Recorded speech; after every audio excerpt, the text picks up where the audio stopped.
Auzubillahiminash-shaytanir-rajim. Bismillahir-rahmanir-rahim. Ahsan Naqvi. Today we are going to start again paper 1 Quran passages, which is question number 1, and today we are going to present passage number 2. The first passage was Ayatul Kursi that I presented in my last video.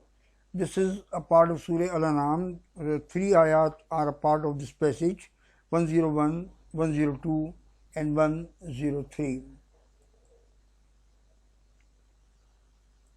My request, please subscribe the channel, watch this video completely fully in order to prepare for your examination, and write a positive comment in order to improve me.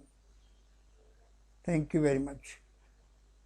This is my usual YouTube address and my blog address, and the other things I repeated. I'm going to repeat it, that this is passage number 2, Surah Al-An'am, and this is Surah number 6, and ayat are 101 to 103, and teachings we are going to study inshallah ta'ala today.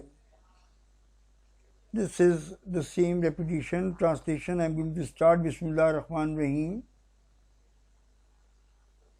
The translation says, "To him is due the primal origin of the heavens and the earth. How can he have a son when he has no consort? He created all things and he has full knowledge of all things." Please remember that this is passage number 2, and the main theme of CAIE syllabus, the first 5 passages, they are connected with Allah in Himself or Tawheed. So this passage is also about Tawheed. So we are going to discuss Tawheed in different aspects, and let me just go through. Some Urdu is also required because some students say that you should also try to explain something in Urdu so that they can understand it better. Mother tongue is a mother tongue anyway. Allah says, "To him is due the primal origin of the heavens and the earth."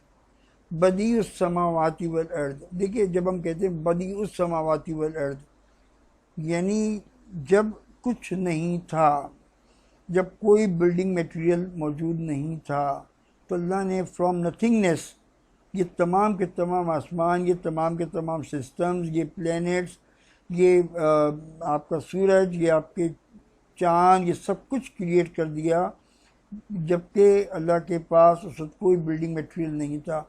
ये है अल्लाह की ताकत कि वो बिल्कुल, यानी आप इसको एक मिसाल से समझें कि अगर मैं आपसे कहूँ कि आप एक टेबल बना दीजिए, लेकिन ना मैं आपको कोई टूल्स दूँ, ना मैं आपको कोई लकड़ी दूँ, ना मैं आपको कोई नेल्स दूँ, मैं आपको कुछ भी ना दूँ को मेज़ बना दीजिए, तो जाहिर है कि आप मुझसे ये कहेंगे कि जनाब आपका दिमाग कुछ सही नहीं मालूम होता, आप कैसे बना सकते हो. लेकिन अल्लाह की ये ताकत है कि अल्लाह ने नथिंगनेस, ज़ीरो से, जो कुछ भी नहीं था, उससे तमाम तमाम आसमान और तमाम ये ज़मीन आपकी जो है ये बना दी. इसकी ग्रीनरी, इसका वाटर साइकिल, इसके जंगल, इसके डेजर्ट्स, इसके पहाड़, सब कुछ बनाया अल्लाह ने फ्रॉम नथिंगनेस. बदीउस समावाति वल अर्द, the original creator, the primal origin of the heavens. How can he have a son when he has no consort? अब असल में बात जो कहने चाह रहे हैं अल्लाह ताला, वो ये है कि तुम ये कहते हो कि जीसस क्राइस्ट जो हैं वो अल्लाह के बेटे हैं. जीसस अल्लाह के बेटे कैसे हो सकते हैं, जबकि ना अल्लाह की कोई बीवी है, ना कोई अल्लाह का कोई शौहर है. कैसे जीसस जो हैं वो अल्लाह के बेटे हो सकते हैं? और सोचो कि जब अल्लाह ताला ये आसमानों को बना सकता है, इतने बड़े सिस्टम को जिसकी कोई लिमिट ही आपको नज़र नहीं आती, लिमिट ही नज़र नहीं आती, इतने बड़े सिस्टम को क्रिएट कर सकता है. जब अल्लाह ताला इस ज़मीन को क्रिएट कर सकता है, इस ज़मीन की को अगर आप जितना गौर करेंगे आप हैरान रह जाएंगे कि एक एक सिस्टम किस तरह से काम कर रहा है, किस तरह वाटर साइकिल काम कर रहा है, किस तरह से प्लांट्स ग्रो कर रहे हैं, किस तरह से जानवर ग्रो कर रहे हैं, किस तरह इंसान ग्रो कर रहे हैं. आप हैरान रह जाते हैं बिल्कुल। तो हाउ कैन ये, तो अल्लाह ताला ये फरमाते हैं how can he have a son when he has no consort. एक तो इलॉजिकल बात तुम यूँ करते हो जो कहते हो कि अल्लाह ताला का बेटा है। अरे जब अल्लाह की बीवी नहीं है, जब अल्लाह का शौहर नहीं है, तो फिर अल्लाह के बेटा कहाँ से हो गया? अल्लाह तो अकेला है। तमाम क्रिश्चियंस, तमाम ज्यूज़ सब इस बात को मानते हैं कि अल्लाह ताला की कोई बीवी या कोई शौहर नहीं है। नाउज़ बिल्लाह मिन ज़ालिक, नाउज़ बिल्लाह। अल्लाह ताला के साथ ऐसा कोई शिर्क करना तो सवाल ही नहीं पैदा होता, और वो मानते हैं इस बात को। जब तुम ये मानते हो कि अल्लाह की कोई बीवी नहीं है, अल्लाह का कोई शौहर नहीं है, तो अल्लाह का बेटा कैसे हो गया? ये तो अल्लाह ने एक लॉजिक और रीज़न दिया। लेकिन असल में जो बात है कहने की वो ये है कि जब अल्लाह ताला इतनी ज़मीन और इतने आसमानों को क्रिएट कर सकता है, तो फिर क्या वजह है कि अल्लाह ताला बग़ैर बाप के जिस चीज़ को पैदा नहीं कर सकता? अल्लाह के लिए क्या मुश्किल बात है? जब इतनी मुश्किल और इतनी बड़ी चीज़ें जो हैं ये पैदा हो सकती हैं बग़ैर बग़ैर किसी बिल्डिंग मटेरियल के, बग़ैर किसी बेस के, तो फिर एक बच्चे को बग़ैर बाप के पैदा करना अल्लाह के लिए को मुश्किल काम है? ये क्या करते हो तुम लोग? ही क्रिएटेड ऑल थिंग्स, तमाम चीज़ें अल्लाह ने बनाई हैं। जीसस क्राइस्ट को भी अल्लाह ने ही पैदा किया बग़ैर बाप के। And he has full knowledge of all things. और फुल नॉलेज का मतलब ये कि अल्लाह ताला जानता है कि किस चीज़ को क्यों क्रिएट किया गया, किस चीज़ का पर्पस क्या है, और उस चीज़ को कब तक सर्वाइव करना है। ये तमाम कंप्लीट नॉलेज अल्लाह के पास है। यही चीज़ें जो आपने आयतल कुर्सी में आप पढ़ चुके हैं कि अल्लाह के पास कंप्लीट नॉलेज मौजूद है। I am so sorry. आयत number 102 says that is Allah. That is Allah means that it is Allah who has got the power to create the heavens and the earth and to create Jesus Christ without a father, and he is your Lord. वो है रब, वो है इलाह, वो है तुम्हारा अल्लाह। There is no God but he, कोई नहीं है उसके सिवा। अल्लाहु ला इलाहा इल्ला हुवल हय्युल क़य्यूम, the creator of all things, और तमाम चीज़ों का क्रिएट करने वाला अल्लाह की ज़ात है। जब वो आदम को पैदा कर सकता है बग़ैर किसी बाप के, बग़ैर किसी माँ के, जब वो हव्वा को, ईव को पैदा कर सकता है बग़ैर किसी माँ के, बग़ैर किसी बाप के, तो अल्लाह के लिए और क्या चीज़ मुश्किल है? क्यों जिसको पैदा क्यों नहीं कर सकता? Then worship him. तो इसलिए देन मीन्स फिर आपके ऊपर जिम्मेदारी आती है कि जब अल्लाह ताला की इस ताकत को आप मानते हो तो फिर आप इबादत भी सिर्फ उसकी करो, उसके अलावा किसी और की इबादत मत करो। And his power to dispose of all affairs, और अल्लाह को मालूम है कि किन मामलात को किस तरह से हैंडल करना है, चाहे वो क्रिएशन के मामलात हों, चाहे वो उन लोगों के मामलात हों जो अल्लाह को ताकत मानने को तैयार नहीं हैं। फिर अल्लाह ताला उनके साथ अपने तौर पे खुद डील कर लेगा। आयत नंबर 103 सेज अल्लाह की ताकत ऐसी है, no vision can grasp him. Allah ताला को कोई नज़र की ये ताकत नहीं है। किसी विजन में सिर्फ आपकी फ़िज़िकल आइज़ नहीं आती हैं, आपका माइंड भी आता है, आपका दिमाग आता है। जो इमेजिनेशन करना है अल्लाह के मुतालिक कर लो, लेकिन वो अल्लाह नहीं है, ये बात तय है। No vision can grasp him, Allah ताला को कोई इमेजिन नहीं कर सकता, अल्लाह ताला को कोई देख नहीं सकता। But his grasp is over all vision, लेकिन अल्लाह ताला की नज़र हर चीज़ के ऊपर पूरी तरह से मौजूद है। एक पत्ता जो हिलता है अल्लाह को मालूम होता है, एक कीड़ा जो मूव कर रहा होता है अल्लाह को मालूम होता है, उसको कहाँ से रिस्क देना है, उसको कितनी ज़िंदगी देनी है, उसको मौत कब देनी है, उसको कैसे ज़िंदगी गुजारनी है। ये तमाम चीज़ें अल्लाह की नॉलेज में पूरी तरीके से मौजूद हैं। He is above all comprehension. You may imagine whatever you want to, but he is beyond any comprehension. No mind, no brain can comprehend Allah, yet he is acquainted with all things. But Allah has got the comprehension and control over each and everything. This is these three ayats. I have already given you a lot of explanation. Let me go through the teachings quickly. एक बात ज़रा समझ लीजिए, और याद भी कर लीजिए। आप पार्ट ए में कुरानिक पैसेजेस के पार्ट ए में मैं CAIE वालों की बात कर रहा हूँ। आप पार्ट ए में अपने इस कुरान के पैसेज की मीनिंग, जैसे मैंने आपको भी बताया, इन मीनिंग को आप एक्सप्लेन करोगे। तीनों आयत की मीनिंग को आप एक्सप्लेन करोगे पार्ट ए में। पार्ट बी में आप ये बताओगे कि जो मीनिंग आपने पार्ट ए में एक्सप्लेन की हैं उनको आप एक अपनी डेली लाइफ में, अपनी प्रैक्टिकल लाइफ में किस तरह से अप्लाई करोगे, ये पार्ट बी में आपको बताना है। इतनी सी बात समझ लोगे तो फिर ना ऐसे नकवी की ज़रूरत है, ना और ज़्यादा हंगामे पड़ने की ज़रूरत है। अगर तुम इस ट्रांसलेशन को समझते हो और इसको बी पार्ट में अप्लाई कर सकते हो अपने तौर पे, तो समझ लो तुम्हारा काम नंबर 1 हो गया और ग्रेड नंबर 1 हो गया। यही एग्जामिनर्स की रिक्वायरमेंट होती है जो आपको पूरी करनी होती है। बिस्मिल्लाहिर्रहमानिर्रहीम, let's move to teachings a part. I won't take much time now क्योंकि मैंने पहले सब कुछ एक्सप्लेन कर दिया है। I am so sorry. देखिए, आप अपने फर्स्ट सेंटेंस में ही ये बात बता दीजिए कि मेन थीम इसकी क्या है, क्योंकि ये पार्ट में आपसे थीम्स पूछी जा रही हैं। तो पहली जो थीम है इसकी, जो मेजर थीम है, वो वही Allah in himself, tawheed. The main theme of this passage is tawheed और oneness of Allah. The other main theme is that Allah is most powerful. ये अल्लाह का एक एट्रीब्यूट है कि अल्लाह ताला से ज़्यादा ताकत किसी के पास नहीं है। तो ये अल्लाह का एट्रीब्यूट है जिसको आप एक्सेप्ट करते हो। तो ये सेकंड थीम है जो कि आप इसको डील कर रहे हो। Tawheed is the basic theme and the related theme is that Allah is most powerful.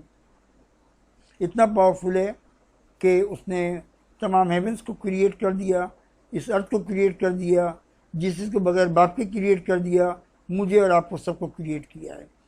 This passage of surah Al-Anam teaches us that Allah has created everything when there was nothing. ये मैं आपको एक्सप्लेन कर चुका हूँ। It was a very difficult task. ज़मीन की पैदाइश और आसमानों की, कभी आपने, आप लोग जिस दुनिया में रहते हो और जितना आपके पास रिसोर्सेज मौजूद हैं, आप नेशनल ज्योग्राफिक देखो, आप और चीज़ें देखो, आपको प्रोग्राम देखो, आपको अंदाज़ा हो जाएगा इस बात का कि अल्लाह ताला जो हैं वो क्या चीज़ पैदा कर चुके हैं इस यूनिवर्स पे। आप गौर कीजिए, आपका दिमाग थक जाता है। आपके जो साइंटिस्ट है फेल हो गए हैं, उनके समझ में नहीं आती अभी तक जितना उन्होंने डिस्कवर किया है वो इतना अनलिमिटेड है, और उसके बाद वो रुक जाते हैं। कायनात ख़त्म नहीं हुई, यूनिवर्स ख़त्म नहीं हुई, उनका दिमाग रुक जाता है कि हम इससे ज़्यादा आगे नहीं जा सकते। तो हम इमेजिन कर ही नहीं सकते जो अल्लाह की ताकत है, जो अल्लाह की क्रिएशन है, वो हमारे दिमाग में आ ही नहीं सकती। It was a very difficult task. और फिर हम ये कहते हैं कि अल्लाह के लिए कोई चीज़, अल्लाह के लिए क्या चीज़ मुश्किल है? जिस पैदा हों, या आदम पैदा हों, या मैं और आप पैदा हों, अल्लाह के लिए क्या मुश्किल बात है किसी को क्रिएट करना? ये बिल्कुल शिर्क है कि आप ये कहो कि अल्लाह का बेटा है, अल्लाह की बेटी है। और अरब कहते थे कि फरिश्ते जो हैं वो अल्लाह की बेटियां हैं, और क्रिश्चियंस बिलीव करते हैं कि जिससे जो हैं वो सन हैं, अल्लाह के बेटे हैं। या जीव में से कुछ लोगों का ये बिलीव है कि उनके एक पैगंबर थे उज़ैर, वो अल्लाह के बेटे हैं। भाई ये बातें तो शिर्क हैं, अल्लाह ताला इनको पसंद नहीं करता बिल्कुल भी। और वैसे भी लॉजिकली भी जब एक शौहर होता है, एक बीवी होती है, बच्चे होते हैं। जानवरों में भी यही होता है, एक मेल होता है, एक फीमेल होता है, बच्चे हो जाते हैं। जब अल्लाह को तुम मानते हो इस बात को कि अल्लाह की बीवी नहीं है, अल्लाह का शौहर नहीं है, तो अल्लाह का बेटा कैसे हो सकता है? अल्लाह का बेटा कैसे मान लेते हो तुम उसको, अल्लाह को? तो बड़ा शिर्क है, बहुत बड़ा गुनाह है ये तो। It was not difficult for him to create Jesus Christ without father. ये सूरह अल-इखलास का मैंने एक एक्सट्रैक्ट थोड़ा दे दिया आयत नंबर 3 का, कि लम यलिद वलम यूलद, he does not beget nor is he begotten. देखिए मेरी एक आदत है, और वो ये कि मैं आपको जो रेफरेंसेस देता हूँ मैं बहुत शॉर्ट, बहुत छोटे, इतने के आपको याद हो जाएं। नंबर 1, और नंबर 2 बात मेरी आदत ये है कि मैं कोशिश करता हूँ कि आपके 15 पैसेजेस कुरान के और 20 हदीसें, ये बेहतरीन सिलेक्शन है CAIE का, बेहतरीन सिलेक्शन है। और इसमें आपको हर टॉपिक के ऊपर हदीस भी मिल जाती है और थीम्स के ऊपर आपको हदीस भी मिल जाती हैं और आपको कुरान के पैसेजेस भी मिल जाते हैं। अब ये देखो कि कुल हुवल्लाहु अहद जो है वो सूरह अल-इखलास, वो आपके कोर्स का पार्ट है। इसी में से आपने एक छोटी सी आयत निकाल ली, याद करना कितना आसान, आपने याद कर लिया और याद हो गया खुद ब खुद आपको, आपने एग्जामिनेशन में लिख दिया, एग्जामिनर भी खुश, आपके नंबर भी कहीं से कहीं पहुंच गए। यही मकसद है बच्चों को बताने का कि एक फैसिलिटी उनको प्रोवाइड की जाए, उनको एक आसानी प्रोवाइड की जाए कि भाई छोटी छोटी चीज़ें होती हैं। आप एग्जामिनर आपसे कोई बहुत बड़ा फ़िलासफ़ी नहीं मांग रहे, आपसे किताब लिखने को नहीं कह रहे, एक छोटा सा पेज है, उस पेज के ऊपर आपको ए पार्ट लिखना है, बी पार्ट लिखना है, छोटे से पेज के ऊपर शॉर्ट करके लिख दो, भाई तुम्हें अच्छा ग्रेड मिल जाएगा, खुद ब खुद मिल जाएगा इंशाअल्लाह ताला। मैं पूरे यकीन से कहता हूँ कि ये वीडियोस देखते रहो, मैं कहता हूँ कि ये पूरी वीडियो देखो, मैं अपने पैसे के लिए सब कुछ नहीं कर रहा, मुझे क्या मिलेगा ना क्या मुझे चाहिए, ना मुझे कुछ मिलना है इन टॉपिक से, मगर तुम लोगों का भला हो जाएगा। मैं बस ये कह सकता हूँ, और क्या कह, अपना भला करो, कमाओ, इन वीडियो से कमाओ, अपने बेहतरीन ग्रेड्स लेकर आओ।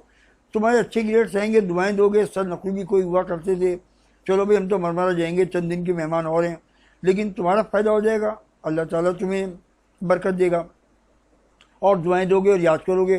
क़यामत के दिन शायद अल्लाह ताला इसी तरह से मेरी बख्शिश कर दे कि चलो भाई तुमने एक अच्छा मैसेज दिया और बच्चों का दुनिया का भी फ़ायदा करवा दिया और दीन का भी फ़ायदा करवा दिया। ये मकसद है।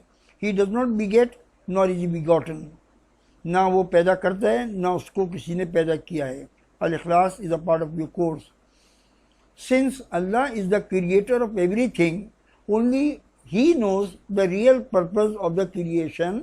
अल्लाह ही जानता है। ये आयत नंबर 101 का जो लास्ट पार्ट था, मैं उसको एक्सप्लेन कर रहा हूँ कि आखिर इस पर क्या पर्पज़ क्या है क्रिएशन का, किसको क्यों क्रिएट किया गया है। बेमकसद तो अल्लाह ने कोई अल्लाह ताला कोई खेल तो नहीं खेल रहा, अल्लाह ताला कोई इंजॉयमेंट के लिए तो ये सब कुछ पैदा नहीं कर रहा।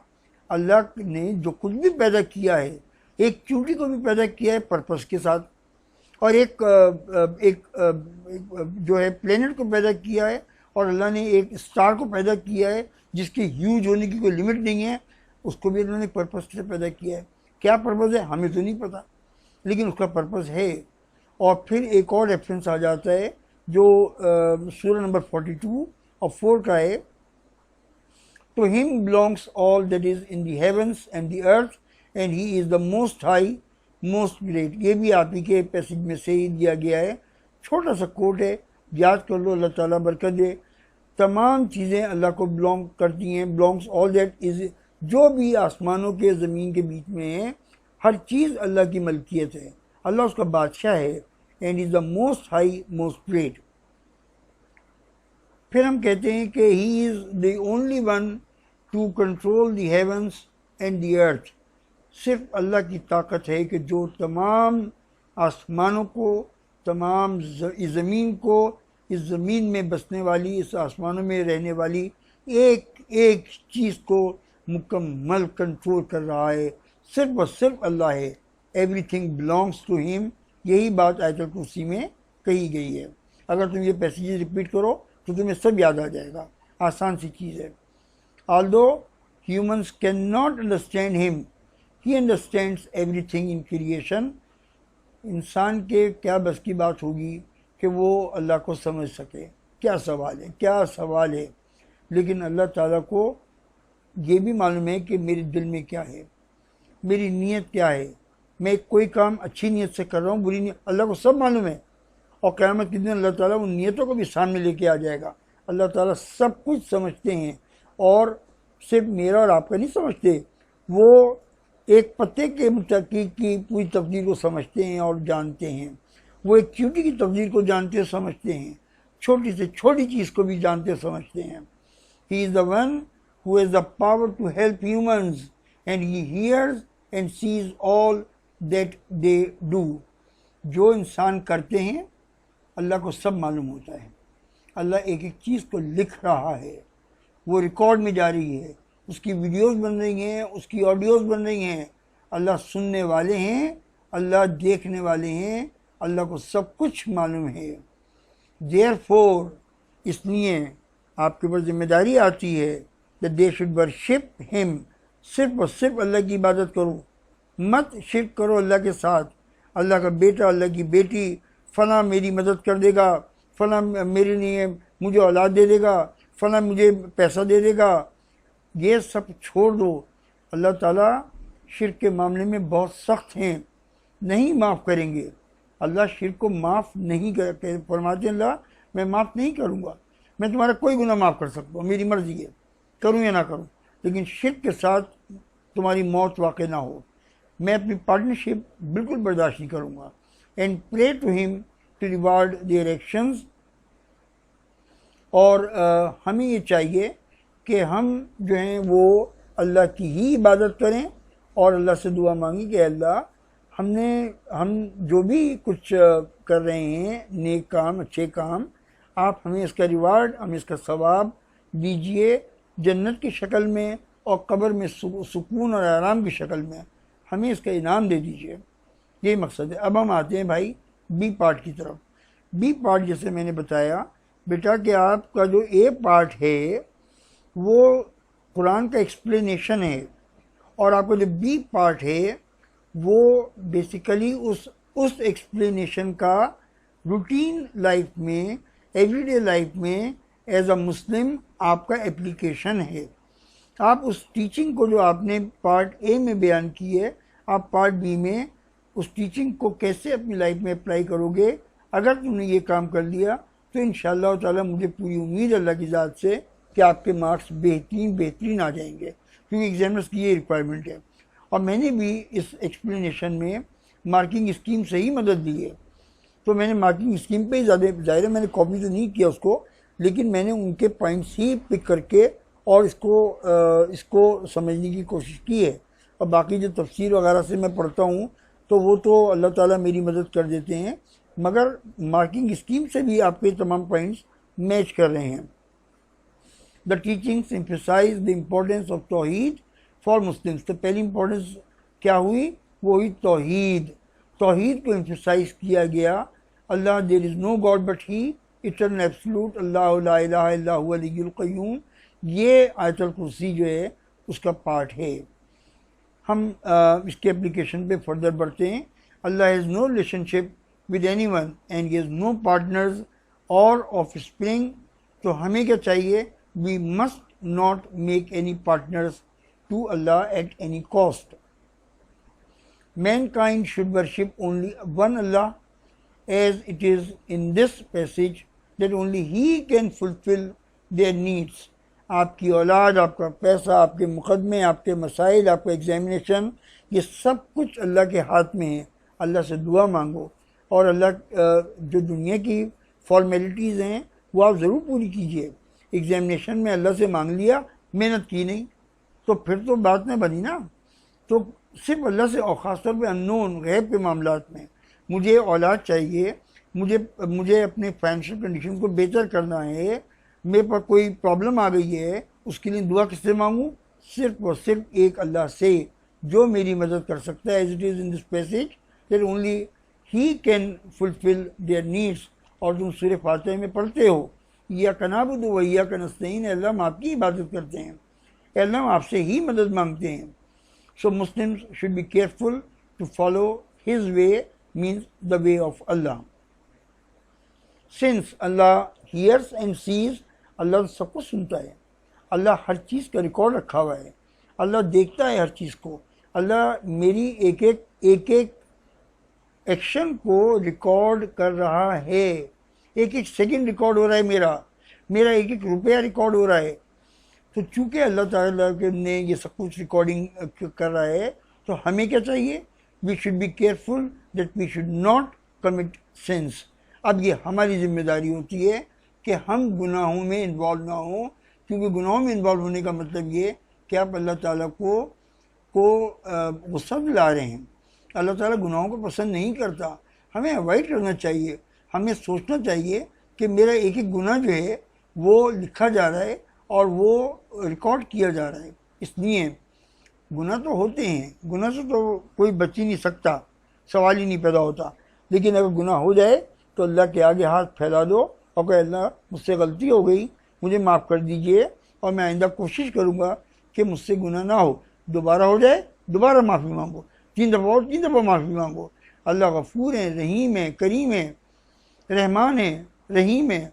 वो तुम्हारी क्यों नहीं सुनेंगे भाई? ज़रूर सुनेंगे, तुम्हें ज़रूर माफ़ कर देंगे। Allah is our creator and He is the ultimate authority on our affairs. तो हमें अपने अफेयर्स की डिपेंडेंस किस पे करनी है? सिर्फ और सिर्फ अल्लाह की ज़ात के ऊपर। Therefore, we should remember these आयात in order to deal with difficulties. जब भी हमें कोई डिफ़िकल्टीज़ हों, हमें इन 3 आयतों को भी याद रखना चाहिए, हमें आयतुल कुर्सी को भी याद रखना चाहिए, हमें सूरह अल-इखलास को भी याद रखना चाहिए, हमें सूरह फातिहा को भी याद रखना चाहिए। और ये तमाम कुरान मजीद जो है उसमें यही बातें कही गई हैं। आपका बहुत बहुत शुक्रिया, थैंक यू वेरी मच। आपने बहुत टाइम दिया मुझे। अल्लाह ताला आपको, आपकी फैमिलीज़ को, माँ बाप को, सबको खुश रखे। अगर हो सके तो सब्सक्राइब कर दीजिएगा इस चैनल को। थैंक यू सो मच, बहुत शुक्रिया।